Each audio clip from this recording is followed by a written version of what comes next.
The Super Speedway Podcast is a Dream Bigger media production. For news, photos, show notes, and information about advertising on the podcast, visit www.thesuperspeedway.com. 3,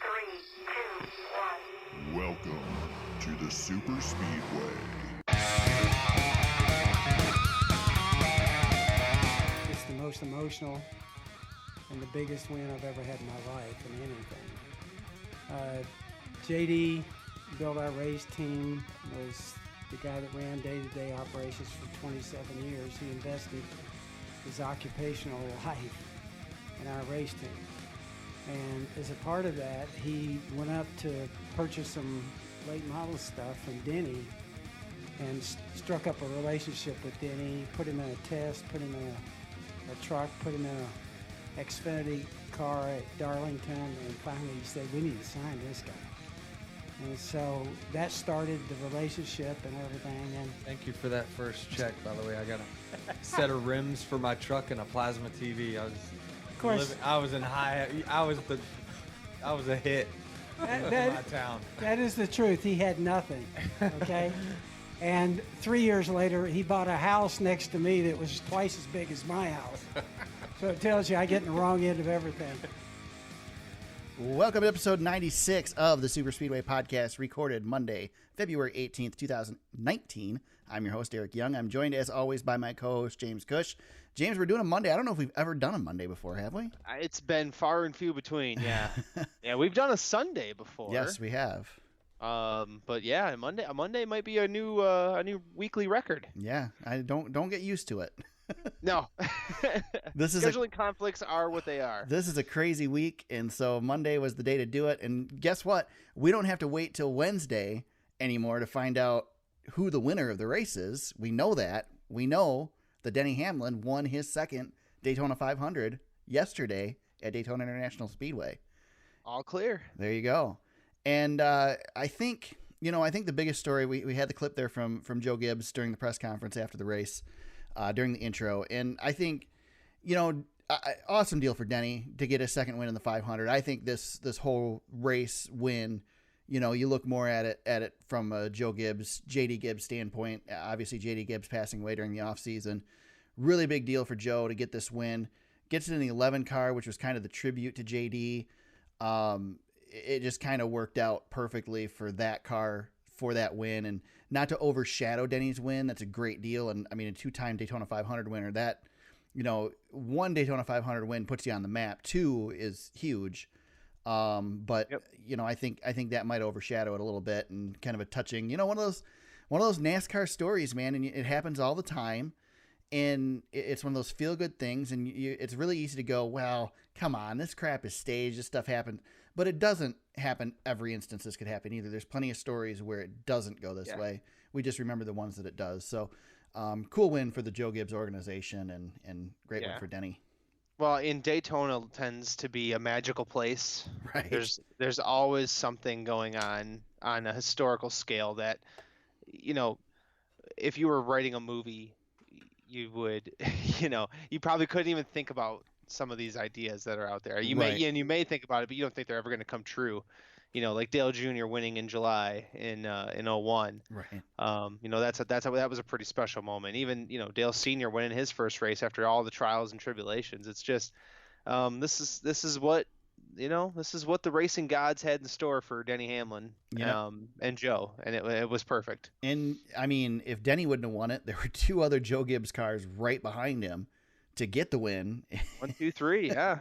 So a top 3 finish, which I from the sounds of things, the people in the organization didn't even realize it was a top 3 finish. Well, Jones came out of nowhere. He was right. And he was my pick last week to win the race, so I was kind of keeping an eye on him, but I didn't think he ever had a shot, and all of a sudden he was there. Not really challenging for the win, but Joe had the field covered at the front at the end there. Definitely. By far. I was thinking Joey Logano was going to pull it off at the end. Yeah, well, yeah, we all were, I think. And just nobody went with him, which I think is great. I'm glad that we didn't have a team race up front, other than, we'll talk about it in a second, other than the team orders with Joe Gibbs, with Kyle Busch and Denny Hamlin. I like the fact that it was every man for himself coming off of turn 4. Of course, that gives Denny Hamlin the win because without help, you're not going to pass him. Yeah. But I still like the fact that everybody went for it, and we didn't have the ARCA finish that we had last week, where it was just everybody single file across the line going, well, next lap we'll try it, next lap we'll try it, and then they never try it. So Right. Yeah, it's Michael McDowell, God bless him. He was up there and he was in position. But guys like that, they're just up there trying to survive, I think, for the most part. And he just doesn't have under the hood what the Gibbs cars or Joey Logano had. right. And there was no, and I think that's what came. We'll talk about this in a minute, but that's part of what came back to bite Kyle Busch in the butt.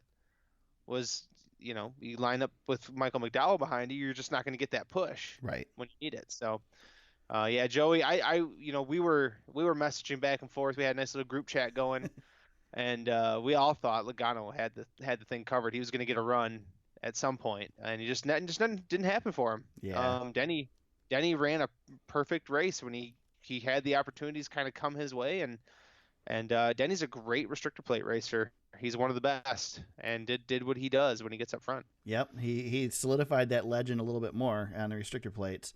Yeah, he's up there. I mean, there's a handful of guys now. You kind with Dale Jr. being gone, Right. You've got Brad Keselowski. We know that. We know Joey Logano's really good at restrictor plate racing, and now Denny Hamlin's got 2 Daytona 500s and he's got another win at Talladega. So he's racking them up here pretty quick too. There you go. We hinted at the Kyle Busch blunder. James, I know you were a really big fan of Kyle's move, so I couldn't believe it. I was just, I honestly, I mean, I know we were messaging back and forth because it was one of the only times we were watching the race live at the same time. But I was really baffled at how Kyle and his team managed that race. I don't know. Maybe to get your thoughts really quick on it, but I just felt like there were 2 really huge mistakes late in the race that I think Kyle's going to look back. And if his career ends at some point, he'll look back and think about this one getting away from him. Well, and I really felt I had that feeling yesterday, like, and I'm not. Don't get me wrong. I'm not comparing Kyle to Dale Earnhardt, even though I do feel there are some comparisons there. I don't want Tony Stewart, Dale Earnhardt thing going on where it's now 14. Well, it's a 14 for me, 500. it felt like more like '98 with Dale. That just like everything was kind of aligning. All this stuff was pointing towards Kyle's going to finally get this race. He's going to finally win this race. Now, I don't feel Kyle's in the same place as Earnhardt because Kyle's, been competitive at Daytona. He's had good cars at Daytona, but I don't really remember a race other than this one that Kyle was like the guy. Like he really legit had a really good shot at winning the race. And it just got, Earnhardt was second on the last lap how many times before it happened. Earnhardt won everything at Daytona and didn't win that race. Even Tony has done really well at Daytona, won everything at Daytona, but that race. I don't get that feeling with Kyle. For Kyle, it's more like the redemption of the injury that he had the year he won the championship and all that at Daytona and blah, blah, blah. But it's just things were pointing that direction, like maybe he's going to be able to pull this off, and obviously didn't go that way. I think that last restart, why in the world... Yeah, I don't know. Why in the world do you work with your teammate? It's the Daytona 500. Sorry. Yeah, it's the Daytona 500. You want to do that at Talladega or any other race? Be my guest, but man. And don't get me wrong, I don't have a problem with Denny's team asking for it. That's great. Denny's team should have asked for it because, he wants his teammite behind him because he's not expecting his teammate to dump him. Yeah. But the teammate should never do that.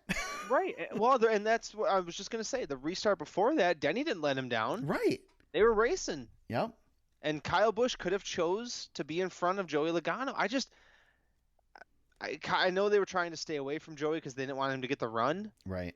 I'd rather have the horses behind me. I'd rather have the best guy behind me pushing. Because Joey's not going to go anywhere if you can stay in front of him. Right. And that's really what you got to focus on, and you can clear. But Kyle, that was the first big mistake, and then that last restart, letting Denny down. I was just shaking my head, thinking, I just can't believe it. That move guaranteed that Kyle was not going to win the 500. Now, doing it differently, there's no guarantee that he would have. And I can't even say he'd have a better shot if he wouldn't have done that. And we're playing armchair quarterback right now. Don't get us wrong. It's just, looking at it, trying to analyze it as a, I guess I don't know what we would call ourselves, professional, right? professional podcasters. I don't know. Yeah. Um, I think you have to get Am- paid to be professional podcasters. yeah, it's true. Professional is usually in line with people who get paid. Yeah, yeah. So there you go. But just looking at it, like, I don't know. I mean, I'm not a race car driver, but boy, I felt like they were making the wrong moves the entire way. I don't know. It was baffling to me. Kyle's a I feel like it could competitor, have been avoided. and just I don't see Kyle. I've never seen Kyle as somebody who had worked with somebody at the end of the race, no matter who they are. I mean, historically, that's gotten Kyle in trouble because he hasn't worked with teammates, at times when he should have, or he's had feuds with teammates. Yeah. But I don't know. It is. We have seen a new Kyle recently, and hey, if the boss is saying do it, but Joe wasn't saying it, not from what we could tell, but Joe was kind of letting everybody else call it. So Yeah. I don't know. Yeah. I think it was a screw up, but Yeah. I don't know that it would have gone any different the other direction either. So Yeah, I mean, it could. Yeah, it just the dominoes played out the way that they did. But it's hard when you feel like you can see it coming. I mean, we were all texting each other. We had Todd on our loyal listener Todd on a group chat with us, and we were just having a good time. But I feel like we were all screaming at the, Yeah. like, what is going on out there? And we were all thought Logano was gonna take it, and it just didn't. It didn't fall that way. It was really weird how it ended. But maybe that's part of that magic. We were talking about is maybe it really was JD just kind of playing the Pied Piper out there. Yeah. One thing that happened during the race that almost made you and Todd seem really smart and make me seem really stupid Oh yeah. is the excellent day that Matt DiBenedetto had in the 95 car for Levine Family Racing. Led the most laps in the 500. Let's see, where did he end up? How many laps did he lead here? He had 49, I believe, is where he ended up. Let me check. Yep, 49 laps. He ended up finishing 28th after getting caught up in Paul Menard's mess. We'll talk about that coming up. We got to give Todd, first of all, we got to give Todd full credit for that because that was not he's the one who kind of got it started, and I was like, oh, I kind of like that. And then, boy, you put a car with some horses under that guy. He was making moves. He was there. Now, it's really easy to say, oh, my God, this is awesome. He's going to have a great season. But we said the same thing about Bubba Wallace last year. Right. And then nothing happened. But Bubba Wallace didn't run like that. True. It's a little bit different. Bubba Wallace was there at the end, but DiBenedetto was making moves, leading laps. That was as good of a performance as he's ever had. Yeah. I don't know what it means for the rest of the season, but it really does feel like the turning of the tide for his career. And while we're talking about him, I know we've got him further down in the list, but I wanted to mention William Byron as well because Yes, Matt DiBenedetto led 49 laps. William Byron led 44. He was awesome. And Byron, I really thought it was his race to lose there with 100, maybe 100 laps to go, or even as far as 60 laps to go. He was really, really strong. As well as DiBenedetto ran, I think Byron had a better shot to win that race had they not been in a wreck. Byron was legit. Yeah. Yes. And Byron not only that, he's running a Hendrick car that those Hendrick cars are good at Daytona. I think if Johnson doesn't get tangled up, that could have played out a little bit differently for Hendrick too. Yeah. I mean, there's a whole lot of stories that were wadded up in crumpled sheet metal at the end of that race. Yeah, we got a lot of woulda, coulda, shouldas, and that's, I mean, you and I have been talking about racing for many years, and every time you leave a restricted plate track, there's a lot of woulda, coulda, shoulda. Right. And that's really what the Daytona 500 sometimes comes down to. But William Byron was the class of the Chevy. You never heard from Chase Elliott all day. The only Hendrick guy you really thought about was Byron and Johnson. Johnson was there too, but not like Byron. Byron they brought a fast piece. That kid's gonna win some races this year. It's time. Yeah, I agree. He took a nice little leap on Sunday. Yep. Before we talk about the next part of this, I want to play a little clip. And see, does anybody remember this? Jimmy does that a lot at these tracks. Who is that, James? It's my good friend Paul. So Paul Menard, after the clash, says this. Jimmy does that a lot at these tracks. Talking about Jimmy Johnson taking him out in the clash and taking out half the field. Well, my, how the tables turn in only a short week's time. Mr. Menard makes bonehead move number 1 of the day. and decides to push. Who the heck was he pushing? It was, who did he spin? He was behind De Benedetto. That's he right. ended De Benedetto's day, hit him right in Yes. the right corner, and spun him out. Yep. The one place you don't hit a car on a restrictor plate track going down the straightaway, the right corner. And he hits him, wrecks him, takes out like 14 cars or something like that. Almost 20 cars, something like it was a lot. And I will give Menard credit. He took the blame, but I mean, he had to because he was to blame in it. I mean, it was a 21 car wreck. Yeah. So that is over half the field. I I really wish we had audio of me bashing him last week. I think I could just sit back and let that play again. If I had had time, I would have pulled it. So it's fine. So here's the No, I deal. can repeat myself. I don't have a problem repeating myself on that. That's cool. It takes an epic moment on this, in the NASCAR series to earn a spot on the coveted soundboard of the Super Speedway podcast.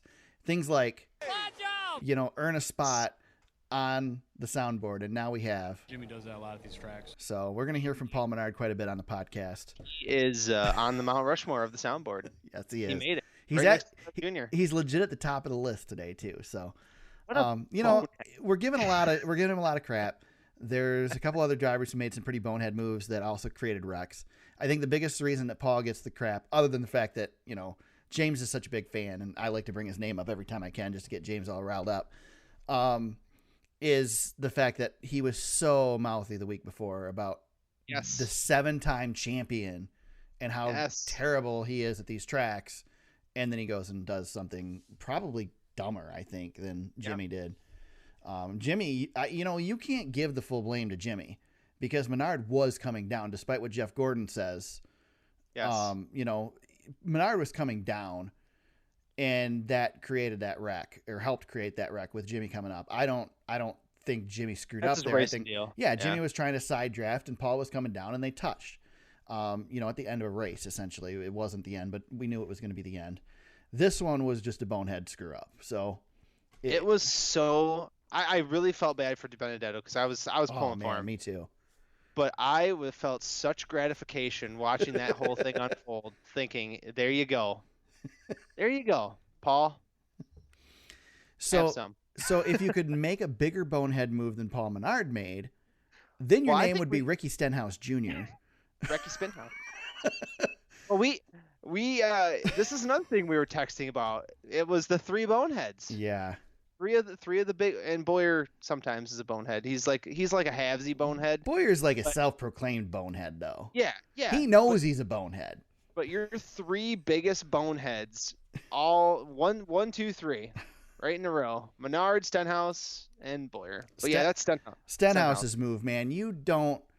Okay, so here's the deal with Stenhouse's move. So if you haven't seen it, he dives in between two cars, and there's just not enough room there. That hole was closing as he was diving in. That is a move you make on the white flag lap coming out of turn 4. That's a move you make that you expect to wreck. You just hope you cross the line first, or you're ahead when the caution comes out. You don't make that move with more than a lap to go like he did. Yeah. Just he left Jeff Gordon speechless on the broadcast. Jeff was trying to analyze the wreck, and all he said was, "Boy, sometimes you just gotta lift." That's all. Yeah. That's all Jeff said. Yep. And it's true. Yeah, that was a bad one. And Nate Ryan, I was listening to Nate Ryan. Actually, you probably heard it too. Jeff Gluck's post-race pod. Nate said he feels like that move from Stenhouse kind of solidified that Stenhouse doesn't think that Fenway can win anywhere but the restrictor plate tracks. Yeah, I did hear that. Just pure desperation. Yeah. It was a desperation move, and that's what. Well, yeah. It's like Stenhouse won a couple races at restrictor plate tracks, and we even talked about him becoming a restrictor plate ace.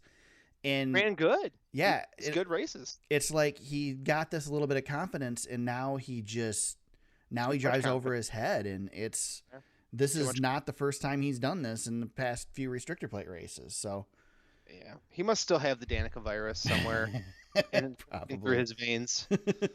Takes a lot to wash that off. Or maybe when he was with Danica, it was like a yin yang thing. Maybe. Like he finally had his mojo, and then now she's like consumed him or something. Yeah, could be. And then we already hinted at bonehead number 3. Clint Boyer decides, first of all, he makes a pass that likely would have been illegal. He probably would have been penalized for the pass, and then tries to get up in front of the car he was passing, which I don't remember who the heck he was passing now. And I believe it was Reagan. One of those. It was yeah, it was one of those. I don't even know if Reagan made it through at that point. It was. Here's That was a mess. Here's a tip. That was a. You know, I haven't driven a lot of race cars. In other words, I've never driven one. But I would think before you merge, like you'd want to make sure that the car clear. was behind at least your wheel well. Yeah, that was bad. That was just a I mean, bad. there's wrecks that happen where it's like, oh, he tried to squeeze into that space and there just wasn't room. There was no space to squeeze into there. No, it was full blown wrecked it. Yeah. I don't know what he was doing there. So let's talk about this, James. We had what I think was probably, first of all, I don't know about you, but I didn't have high expectations going to the 500. I was trying to stay optimistic. We watched a terrible Xfinity race the day before where they went single file almost the entire day. And we already saw it in the duels for the most part. We saw it in the Clash. This was going to be another single file, boring race. I don't know. I think this race was pretty good. No, that's what I'm saying. I think we might disagree. No, that's what I'm saying. That was the expectations. Oh, I see. Yep. And then yep, this I see race what you're saying. happened, and would we go maybe 3 to 5 laps the entire race, single file. The rest was there side was by not much. side, and Yeah. so the race was spectacular. And I'll give a little shout out to Jeff Gluck's podcast. He had my buddy Nick Bromberg on, who I'm a big fan of. And so there was a bit of, and I won't put all the blame on Nick for the negativity in the podcast. There was some negativity in the podcast about the end of this race. The end of this race ruined what was becoming one of the greater Daytona 500s. And I'm using my ability to predict, and I'm predicting that, James, you kind of feel the same way. Oh yeah, I was struggling at the end with the wrecks. I was. I'll openly admit that I was having a hard time, because I was sitting there just saying, man, come on, these red flag, and it's like at the peak. That's the problem for me. The problem for me wasn't the wrecks. The red flags. It's the biggest freaking race of the year. I want these guys to go all out. I liked it when they did it at the Brickyard 400. I agree. So the wrecks didn't bother me. It's the delay. Well, plus I also lived through the truck race on Friday night. Well, so, yeah, that's a whole nother. We don't have to get into that. That was a mess. Somebody called Dave Moody's show today complaining about the fact that they ran like half that race under caution, and they really need to stop counting caution laps during the first stages because the race is too short. And Dave says they'll be racing. Dave says there were 11 cautions in the race. When there's 11 cautions in the race, you expect most of the race to run under caution. Not to mention there were 9 trucks for the final restart. Yeah, 9. Stuart Friesen finished 10th in the garage. He was in the garage and he finished 10th. Right. So anyway, my biggest issue was the red flags. We had just super long red flags, and I don't, the TV broadcast doesn't do it justice. Maybe there was a lot of fluid on the tracks, more than normal, that caused them to have to take that long to clean it up.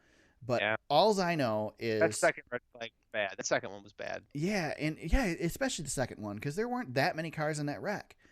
And so if there were 2 half-hour delays in the last 5 minutes of the Super Bowl, can you imagine the outrage? Yeah. And that's what this is. We had the power go out in the Super Bowl, remember? Right. Nobody knew what the heck was going on. And now, we had a jet dryer get hit and burst into flames, and we had a rain delay and all that stuff that delayed this race. We had a pothole. But those things are things that you can't avoid. I mean, you could just not run into the jet dryer. But, those are things that you can't stop. You can't stop the rain. You can't stop the weather. You can't. But this was ridiculous. Yeah, you have. I bet you before the pileup started, the ratings for this race were super high. Yeah, 'cause it's coming down to the end. Like horse racing or the Indy 500. I mean, people are probably tuned in to see how this thing finishes, and then you get a delay. Yep. And then you go again, and then you get another delay, and then you go, and then it's another red flag, and it's like, it's just some people. I can see why some people might tune out. I understand. Yeah, I'm looking to see if Racing Reference has, but I don't see it, how long the red flags actually were. They do have some data, like 22% of the race was run under caution. Other than that, they don't have a whole lot of. They don't have a timing on the red flag, but it was long. It was long. I'm looking on NASCAR media. They've already got stuff switched over. Total time of the race was 3 hours and 45 minutes. Hmm. Which is fairly long. Right. I felt like I was watching it for a long time yesterday. Yeah, it did seem like. I mean, it seemed like it went way later. I honestly was frustrated. Yeah, I was too, because I started the race an hour late and fast forwarded through all the You commercials. don't want your biggest event of the year. Yeah, Biggest event of the year. You don't want to feel that way. I don't wanna fast feel forwarded that all way. the commercials and caught up to live before the red flags, and I was disappointed that I did. Yeah, I know. It was. Ugh. I don't know. I know there's not a lot they can do sometimes, but I don't know. I feel like for the 500, maybe we should have some extra precautions in Yeah. place to help us. I don't know. I don't know what they can do. I don't want to do the here's how I fix NASCAR thing. It's just Right. a shame that it happened. And It you was a know, great maybe nobody's to blame for it at all, but I'm still frustrated by it. It sucked that we had red flags at the end of the race like that length, you know. Right. And maybe It was maybe it's Fox's problem because Fox didn't do a good enough job filling the space. I don't know, but I know I was tired of waiting for more racing and then immediately getting another caution. That was the biggest problem with the wrecks, is that you'd get a caution and then a red, and then they go back green, and then it was immediately another red flag. You know, so right. Yeah, that sucks the momentum out of the day. Definitely. Yeah. All right. Winners and losers. We talked about William Byron. We talked about Matt DiBenedetto. You've got on here Ryan Preece, definitely somebody worth mentioning in this race. Fantastic driving by Ryan Preece. A little bit lucky, but fantastic driving nonetheless. I was listening tonight before we started recording to the late shift on Sirius XM, and of course Brad Doherty's on there. And look, I said his name right even. You did, nice. But he was talking about Preece's performance between both Preece and Buescher, because Chris Buescher ran. He said Chris Buescher ran very careful the whole race, got caught up in I believe the DiBenedetto wreck, and but Preece was aggressive all day, and he was happy with what he saw out of him, and I would be too with an 8th place finish. At the 500. I mean, it certainly helped that a lot of people were wrecked out, but he was there to do it. That one wreck when he shot the gap on the basically running half the apron, half the banking. Yep. Fantastic. Yeah. That was great. Yeah, he didn't get through those wrecks on pure luck. He barely let off the gas. Yep. He was still digging. That was kind of somebody said it was a Days of Thunder kind of wreck, where he just drove through it. I mean, it was awesome. See, the frustrating thing for me with Ryan Preece is that this is a good driver. This is a great driver. Good driver. Yeah. The way he's performed in the Xfinity Series, he is a great driver, and it's almost. I mean, I don't want to bash JTG Doherty Racing, but it's almost a bummer that he's there, and hopefully he can bring them what they need, get them the funding and the people on board that they need to make that organization better, and make it more competitive, because if somebody can do it, Preece could do it. Yeah, I mean, Buscher's not a slouch. Yeah, no, He's a exactly. good driver too. And hopefully with the two young guys there, they can make get some things rolling. So I know they changed quite a bit on how they're operating this year. I think they're building their own chassis now and stuff. So hopefully that helps them out. I mean, that was a nice shining moment for him to just kind of show off some of his driving talent. It was great. Definitely. Other people to mention. We talked about Michael McDowell a little bit. He comes home 5th. Yeah, great run. Ty Dillon, 6th place finish. Yep. Another great run. He kept it clean. He played the race really smart. Yep. Ross Chastain, I heard that there was talk he almost got replaced for this race. Yeah. He had an awesome 3 races. Yeah. He comes home with a 10th place finish. Did not wreck in all 3 races. All 3 races. Survived the truck race. Yeah. Finished top 15 Xfinity, and then top 10 in the 500. That's a pretty solid weekend. Yeah. That was great. Parker Kligerman. Stenhouse Jr. still finished 13th. Yeah, he did. I know. After that whole thing. Yeah. Well, Johnson still finished 9th. And that car was destroyed. Yep. Yeah. Man, what about Jimmy? Jimmy gets taken out on pit road like that. Yeah, by the BJ McLeod crew. That was a mess. I feel when that happened, and correct me if I'm wrong, but when he went down pit road with that gang of hoodlums, I felt like that was a call where Chad Knaus would have kept him out there. Yeah.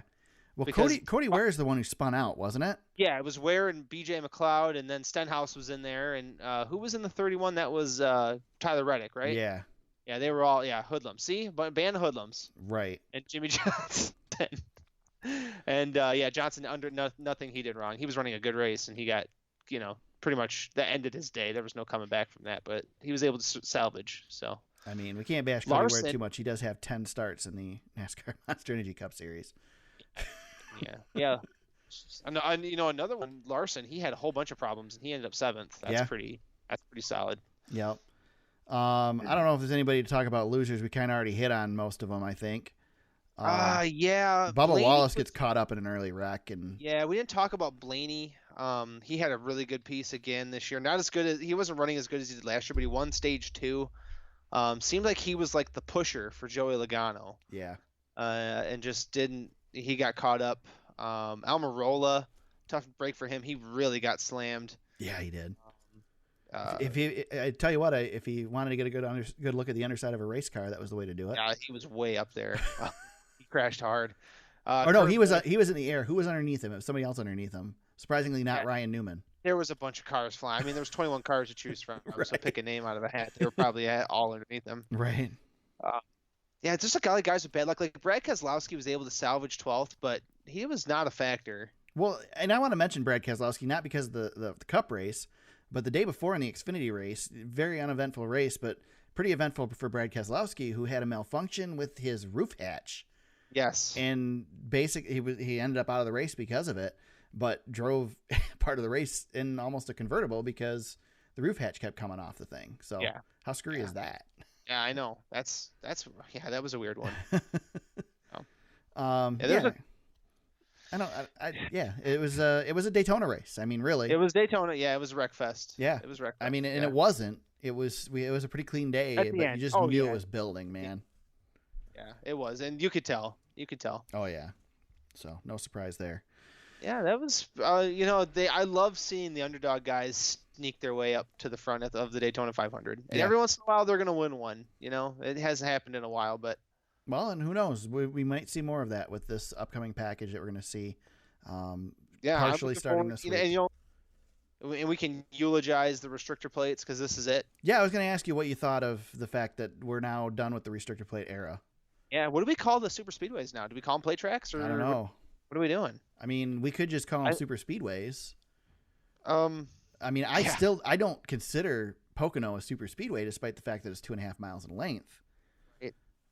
To me, it's not a super speedway. Yeah, But I don't know what to do. we just call it Daytona and Talladega. They don't need an identifier. Yeah, it's kind of sad that restrictor plates are gone though. They've put on some of the best racing, some of the best finishes ever, and it's gonna look it might look a little different when we get to Talladega, but we're gonna find out. We're in the unknown stage now. Right. We are definitely in uncharted waters. Yeah. I saw people talking about, the restrictor plate era and that this was a bad way to end the restrictor plate era with controversy, blah, blah, blah. But it's like people have been unhappy with the restrictor plates since they put them on the cars. Oh yeah. So everybody's getting their wish now. The restrictor plates are gone. We'll see how this new package works out on the big tracks and go from there. But, Gluck was talking, they were talking in Gluck's podcast about Talladega and Daytona coming up, and that basically NASCAR, the fans want this pack racing at these tracks. And if they don't get it with this new package, then NASCAR will go back to the drawing board and they'll make it happen. It'll be just like the 2-car tandem. It'll be gone within a year because this isn't what the fans want. So, which personally, I missed the pack racing. I love the tandem racing, but I wanted to see the tandem racing in addition to pack racing. Like I would have rather seen the tandem racing somewhere else. Yeah. Because I thought it was interesting. First of all, you were guaranteed a photo finish at every race because you're going to have 2 guys out front and they were going to try and pass each other. Yeah. So The restrictor plate racing that we know and love, that we grew up with, died in 2008 when they brought in the COT. yeah, I agree. The Gen 4 car, whatever we're calling it, that was, I mean, that era from 99 all the way to 06, 07, that was some primo restrictor plate racing. The best era of restrictor plate racing for me was the 2001 package with the wicker bill on the top of the car, the wicker bill on the rear spoiler. Those things packed right up to each other so well. You could pass with them. You could run in your own line. You could almost run without a draft. Cars were off the ground. Yeah. Dale Jr. could make moves like that package was what made Dale Jr. Dale Jr. Yeah. You know, he knew it so well. Yeah. Exactly. And his dad was, pretty darn good too. So. Yeah. That was the package. That's the one I miss. That's the heyday of and we haven't had that. That's already been 15 years. Yeah. So. But I'll tell you what, we're going to talk about Kyle Larson doing some testing this week in a little bit. And Larson put a picture up on Instagram, and the spoiler on the rear of that car, I am excited to see that size of a spoiler on these big tracks, because that's what we need. We need a big hole punched in the air. Yeah, well, let's talk about it, because Kyle wasn't excited about going testing, but this is the first time we're seeing the new package on the track. I know it's for Goodyear, but right. Sounds like you're on board. Yeah. We haven't seen any videos yet, though, to be clear. But. No, and I don't think there's going to be – I don't know how many cars are there, but it's not going to be the level of the Vegas test. We're not going to learn anything at this test, I don't think. No, it's one car per manufacturer for a good fire test, but they want to know what they got. So, yeah. But yeah, the car looks pretty sweet. Spoilers way up in the air. Yeah. I don't know. It could be some Not much to say about it, but I tell you what, I'm excited to see what this package brings on the big tracks for sure. Really excited to see it. And I'm not just talking Daytona and Talladega. I'm talking California, Michigan, potentially even the 1.5 mile tracks. But really those 4 tracks, I'm pretty excited to see what it brings. Yeah, Talladega's not that far away. So no, we're going to find out. We're going to find out soon. Yep. Sad news this week. We did lose Sam Bass, very famous, well-known artist in the NASCAR community. He has designed countless cars. Thought it was quite fitting that William Byron was running his paint scheme, the former Jeff Gordon fire paint scheme on the 24 car this week. The thing with Sam Bass is that, if you look at some of these cars, some of these paint schemes are really awesome that they have nowadays, but the paint schemes are designed on a computer with people sitting looking at a screen, and they look really great on screen, but when you put them out on the track with 40 or 39 other cars on a 2-mile track, they don't have those characteristics. But Sam was really good at taking a car, knowing what it was going to look like on the track, and designing some really awesome paint schemes. Countless, program covers and different things. Guitars. Yeah, the infamous guitar at Nashville that Kyle Busch tried to smash. I saw a really cool tweet today. Country singer Jake Owen was at the Daytona 500. Okay. And he got the last guitar, the Daytona 500 guitar from Sam Bass. And he said he will cherish it for the rest of his life. He said, and it's a beautiful looking piece of art that Sam, that was what he did, man. He was the best. And he's gone way too early. We should have had another 30 years of Sam Bass, creating art and doing things. And it's just, he got sick, kidney problems, and his estate, if you will, had been quiet for quite a while. Yeah. And that's kind of when something's not right. I hadn't even thought, and the sad part is I hadn't even thought about Sam in a while. Last I heard, he was getting better, but right. That's the same here. Is like I knew he was sick last year, and then the last I'd heard he was improving, and so I was hopeful. We didn't hear anything. Yeah. 50, if I ever get back to Charlotte, I'm going to his. He has a studio by the racetrack down there. Okay. And that would be, I think, worth going through and checking out. Maybe buying a piece of something he created. Yeah, I bet you those values just went up. I'll tell you. I'll tell you what. I don't know. They're pretty. We'll never have anything that cool again. I know. Mean, that's a nice piece of nostalgia now, but yeah. A good guy too. I mean, just as a person, if you ever heard him talk, or he used to come on. I think he used to come on Moody's show all the time, if I'm not mistaken. Mm-hmm. Back when I listened to Sirius a lot more, he's come on every week. Yeah, I believe I heard him on there a couple times. So yeah, so it's just a bummer. We've lost a lot of a lot of legends. That's what lately. I was thinking about. Is just we're at that point in NASCAR's history where you're going to start losing a lot of the longtime members of the sport, and it's a tough time, but it's something you live with, unfortunately. Yeah. Carry on their memory and don't let them be forgotten. I know Sam won't be. Sam won't ever be forgotten. No. No, There's plenty of his art to live on, and plenty of paint schemes that'll be run at Darlington in the many years to come. He will be a part of NASCAR as long as NASCAR exists, and that's awesome. The article on ESPN.com. Paint schemes: Dale Jr., Jeff Gordon, Jimmy Johnson, Tony Stewart. First, was commissioned to do the race program for the 1985 Coca-Cola 600. Every cover for the Charlotte Motor Speedway since then. Everything. Yep. I know there were several Michigan International Speedway ones. Yep, I've got one somewhere from '95. I'm gonna have to try to dig it out. It might be at my mom and dad's, but I'm definitely gonna next time I'm over there. I'm gonna make a point to try to find that sucker because that's gotta be put somewhere where I know where it's at. Yeah, I got a few of them too. So. Yeah. All right. Do we care, James? Chevy and Toyota had kind of a soft alliance at the 500. I know Nate Ryan tweets about it, talking that he'd heard a bit about it, and he thinks there was evidence of it. They talked about it on the TV broadcasts, kind of hinted that they had heard things had happened with that. I guess, one, do we care? And two, was it a good move to do that? Well, it worked out for the Toyota camp, right? And I think what happened is after what Stewart-Haas did at Talladega in the fall, right? I mean, they completely ruined the show, how good they were. I think these teams came in and said, that's not going to happen again.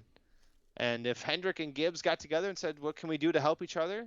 Obviously we're going to race each other, but maybe if we can help each other stay out front and stay in front of these Fords, let's do it. So and it worked. Let's be clear about that too. Is it was not necessarily all Chevrolets and all Toyotas.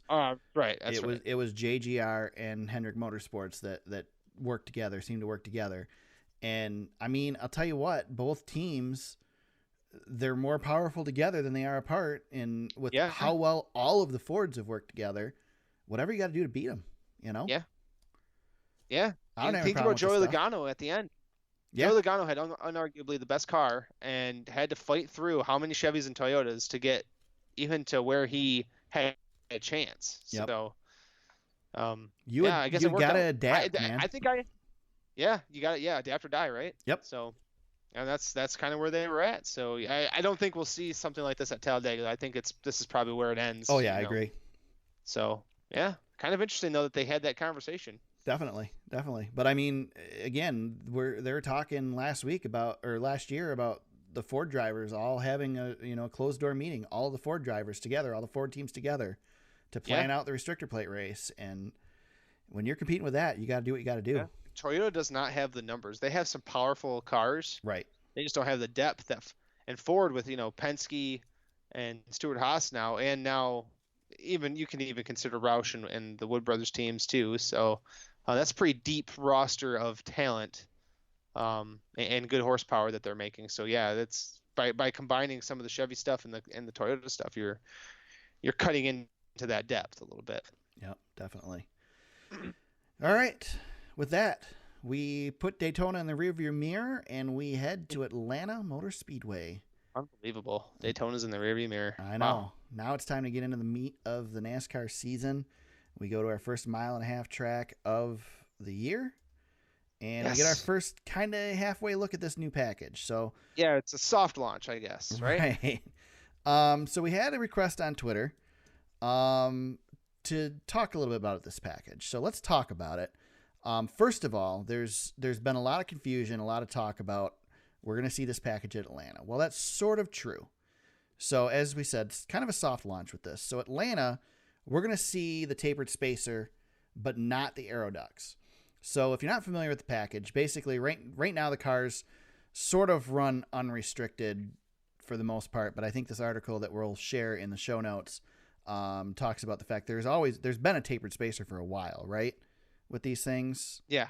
It's just 2015 they kind of started it. Yeah, it will be a smaller tapered spacer, so the hole will be smaller, and basically it restricts the fuel that goes through the carburetor, and reduces the horsepower of the motor. Now, the difference between your tapered spacer and your restrictor plate all comes down to throttle response. That's pretty much what you need to know. We've run restrictor plates at these tracks, Daytona and Talladega for years, since the 90s.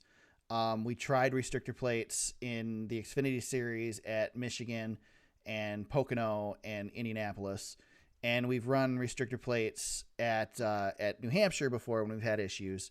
But this is This is completely different. This is different than the package that we ran with the Xfinity cars. The tapered spacer will allow these guys to have more throttle response when they do get on the gas. So hopefully the car will take off faster. It's not going to maybe bog it down quite as much as we've seen with the restrictor plate.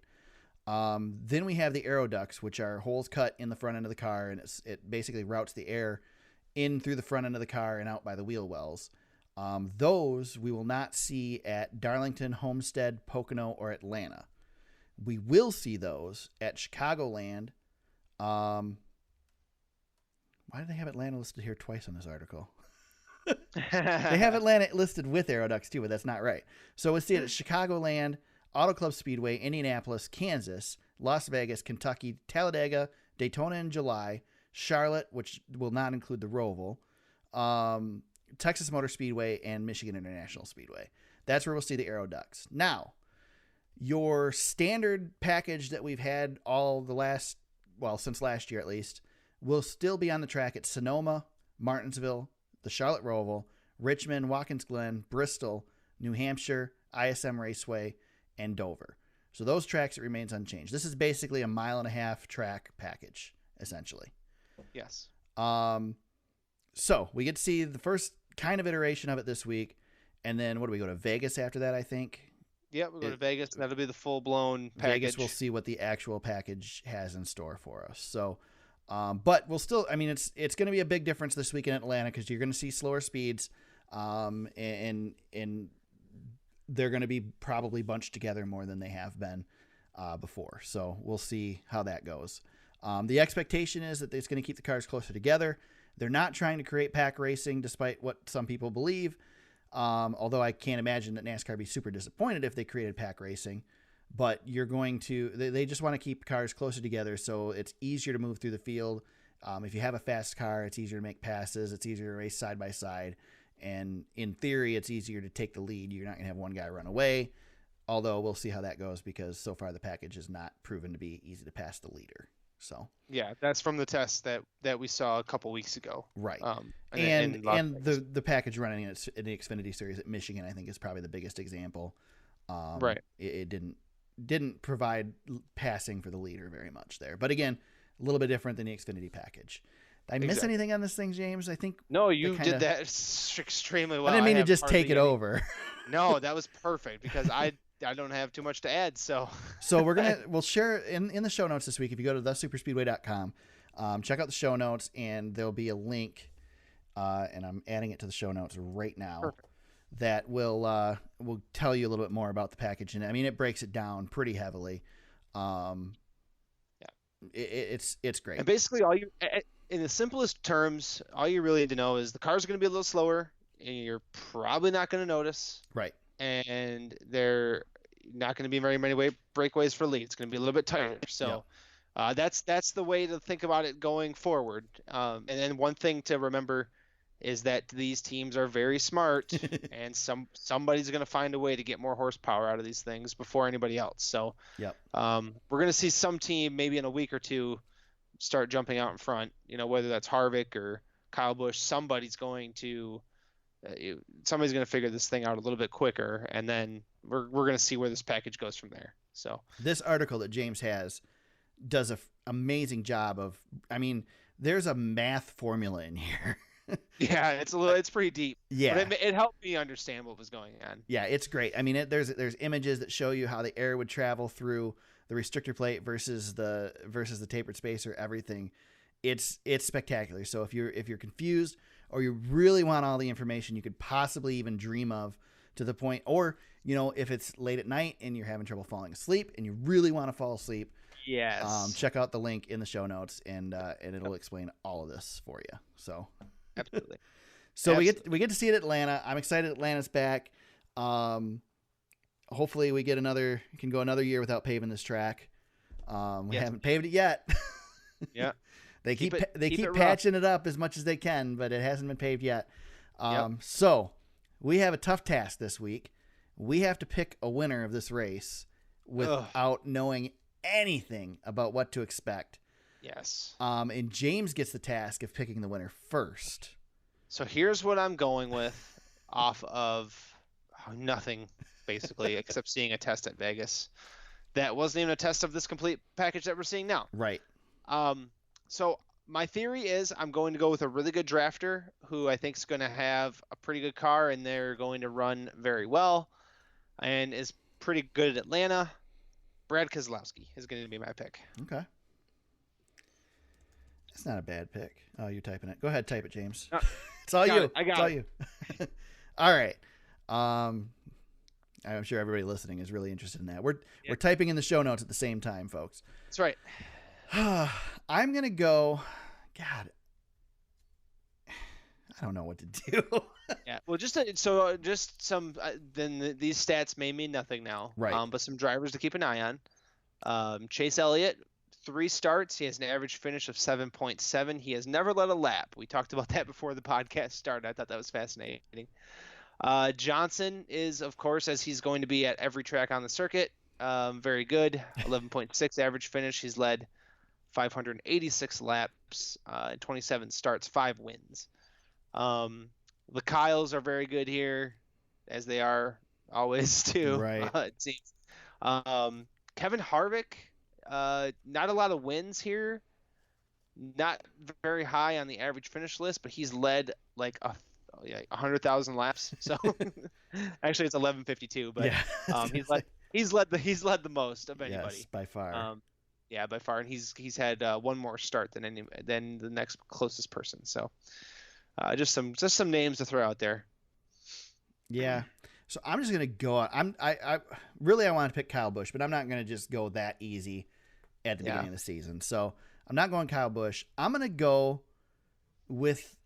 say we get a repeat already, second race of the season, and I'm gonna go Denny Hamlin. You like the momentum? I like the momentum. He's a good restrictor plate driver. He's kind of middle of the pack at Atlanta, and Gives equipment. Yeah, he's got to win here. So, give it a shot. Daytona hangover for Denny Hamlin. He's going to go 36 for 36 this season. Yep, win them all. This is the most horrible prediction ever because nobody ever comes out of Daytona and just does great. I mean, even back in the day, when you could do that, people didn't come out of Daytona and do great afterwards. I mean, the year that Bill Elliott won, 4 or 5 races in a row right at the beginning of the season, he didn't win the Daytona 500. Yeah, it's tough. You got to go to New York and fly around and drink lots of beer. Let's celebrate. So, it'll be tough. On the dark horse category, I am going to go also with some momentum and a guy that I think is going to do really well this year, and you already predicted is going to get himself a win this year, and I'm going to go William Byron for my dark horse pick. William Byron, he was really good last week. Yeah, I'm still baffled at how great he ran. I'm excited to see him now that he's got a year under his belt in the Cup Series. See what he can do. Sneaky big prediction: within the next 2 years, I think he's going to be the best driver on the Hendrick Motorsports roster. Sorry, Chase Elliott. I don't disagree with you, man. I tell you what, this kid. I've gushed about him before on the show. But they talked about it during the broadcast. What was it, 5 years ago? He hadn't even been in a race car. He has been kicking butt in everything he puts his butt in since he started driving, and it hasn't been that long. Yeah. He's just a baby, and he's already more talented than 2/3 of the field. Yeah. And now he's got the greatest crew chief of all time on his pit box. Exactly, and I think that is enough to push him over the edge. To get him where he needs to be, and he's got and this new rules package, bringing everybody back together a little bit, might help him out. Yeah, I like his odds. I think by the midway point of the season, he's not going to be able to be chosen as a dark horse anymore. No, he's going to steal some wins this year. He's a playoff driver now. Yep, I agree. Lock him in. Yeah, I think you can lock him in. He's going to be good. All right. I don't want to sound like we're just taking the Daytona 500, running crazy. But Right. you and I both are really high on him. We were high on Yes. him last year too. So Yep. I've been a he's big gonna be fan of this okay. kid since he started. Yeah, you've stalled long Yes. enough, James. Who's your dark know. horse? My dark horse, I'm gonna go with a really good drafter, who might be sneaky good, and I'm gonna go with David Reagan. Nice. That's a good one. This is dark That's horse pretty pick, dark. but let's see what this new package does for these lower funded teams. I almost went Ricky Stenhouse, but I just couldn't do it. Oh, we can't. He's on probation. I just couldn't do it. Ricky Stenhouse is on probation for a little while. All right, James, I'm going to put you on the spot. Just no. Go ahead. Okay. No, you go. Okay. Good. So I'm putting you on the spot because I cannot log in and my phone is across the room. I don't remember my login because I logged in on my phone. So can you give us a fantasy update from this Yeah, week? I just looked at it. Yes. And I looked at it and then I turned it off. But yeah, I know I did not win. Yeah, I can load it up really quick. No, so we have a nice small group of people who joined us this year. So we got a few extras. Yep. In our fantasy, I know I was mid pack, so that's the usual for me right out of the season. But so we have Freight Train 295. He was our winner at 144 points. So Nice. he had a nice little day. And then Justin 713 is second. And then Eric, you are right behind me. You finished 1 point behind me, 123. Nice. Oh, yep. Yeah. There you go. I had Joey Logano, and that was the only one that was left at the end of the race of my picks. Yeah, I had Byron on the bench, and I wanted to do the swap at some point, and then I didn't. I actually looked at swapping, and then I didn't. I was shamed. I need to look at the rules a little bit more to quite understand when you can swap and all that stuff. Because I think anything before the end of stage 2 is swappable, or halfway, whatever that is. So, okay. yeah. All right. So there you go. I think you can still join if you want to join the fantasy league. So if you want to join up, I will do terrible. So you'll probably pass me even if you miss a race or two. So I'm pretty much historically bad at these, except for the 1 year. I think the 1 year James and I did one. I joined one of his leagues and actually did decent, but it's pretty rare. That was the year I kicked everybody's butt. I had the Todd Yeah. that year. Yeah. There was I won I was in a league of 12 people and I won 15 races or something. It was ridiculous. Yeah. Anyway, bragging about your fantasy teams like kissing your sister. It's pretty much. I don't have a sister, so I don't know what that's like. But neither do I. But it's an old explanation, right? Right. Right. Any shout outs this week, James? Yeah, I just got one. I think from both. This might be from both of us, but we had a really cool week of just people kind of following along on the podcast and getting a little bit of extra publicity. Thanks to our friends at MI Speedway and for helping us there, and just thanks for everybody who's listening. Yeah, it was kind of cool. We're starting to see a little bit of momentum, and it took us 96 podcasts, but we're starting to see something, right? It's been pretty cool. I think this last week's been really cool. Yeah, I agree. I'm excited about the year that we go and we start talking about our NASCAR fantasy league, and there's hundreds of people in it, and we can't just list off the entire running order in the podcast because it takes too long.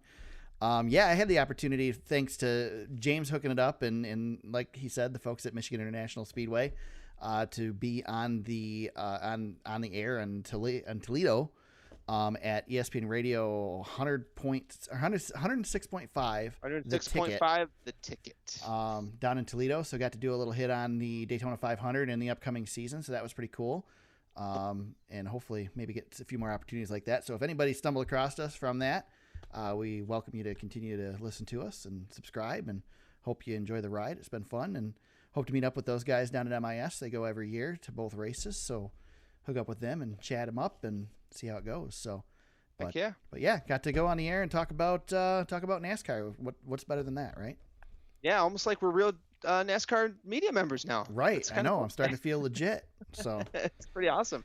Yeah, but it's just been cool. I mean, we've got we've got a nice little following, and I feel like I haven't met Todd in person. I'm going to make sure that happens this year. But texting during the Daytona 500, I kind of felt like I made a new buddy. So there you go.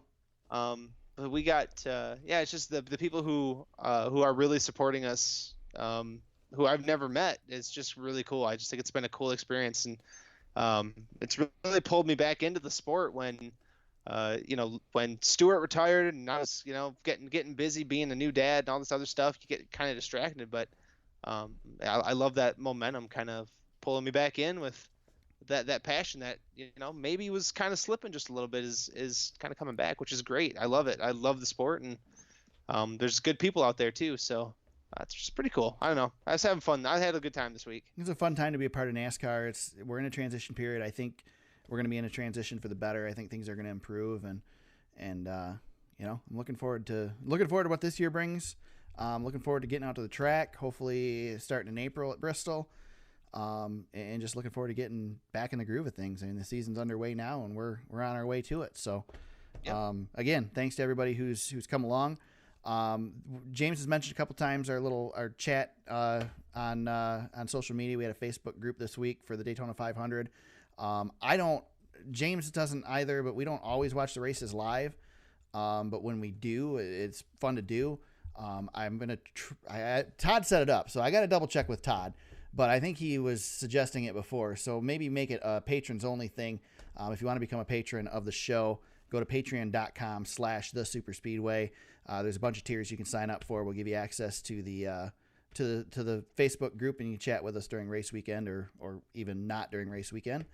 Have a place to interact with us and everything. So if you want to hit us up on there, it'd really help us continue to keep doing this, get to the track a little bit more, and like I said, continue to put out what I think is a pretty quality podcast every week. I mean, not to toot my own horn or anything. We do plenty of screwing around, but I think it's fun. So. Yeah, no, we've gotten better over the 96 that we've done now. Yeah, so. some days it's just a disaster. Yeah. So. Well, and I think we're kind of reminiscing a little bit now too, because I think next week or the week after is our 2-year. This will be the 2-year anniversary. Yeah. We're on our 3rd season. We're almost to 100 episodes too, and. Yep. It's coming. It's coming quick. So yeah, we've been cranking out. Yeah. So hopefully some fun stuff to come this year. I'm hoping to get some more guests on the show. There's a small upgrade I need to do here to easily be able to bring guests on, because James and I have super busy lives, which we talked about on the podcast before, that makes it difficult for us to sit in the same room and do the podcast.